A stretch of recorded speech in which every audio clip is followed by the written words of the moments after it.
dit wetter. Een spiegel dat ik mijn hele libben in schenken.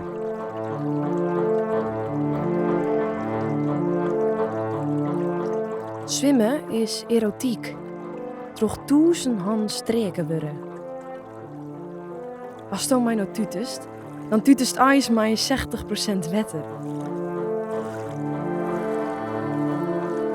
Wij zwommen al, doet we nog bij ons mem in de buik zitten. Als lietse kikkervisjes. Eens is het nuver dat we het letter op nij leren matten. Het wetter wie er altijd, had altijd mijn vreugwest. Maar nou weet ik net of ik het nog vertrouwen kan. Het begint met wetter en het eindigt met wetter.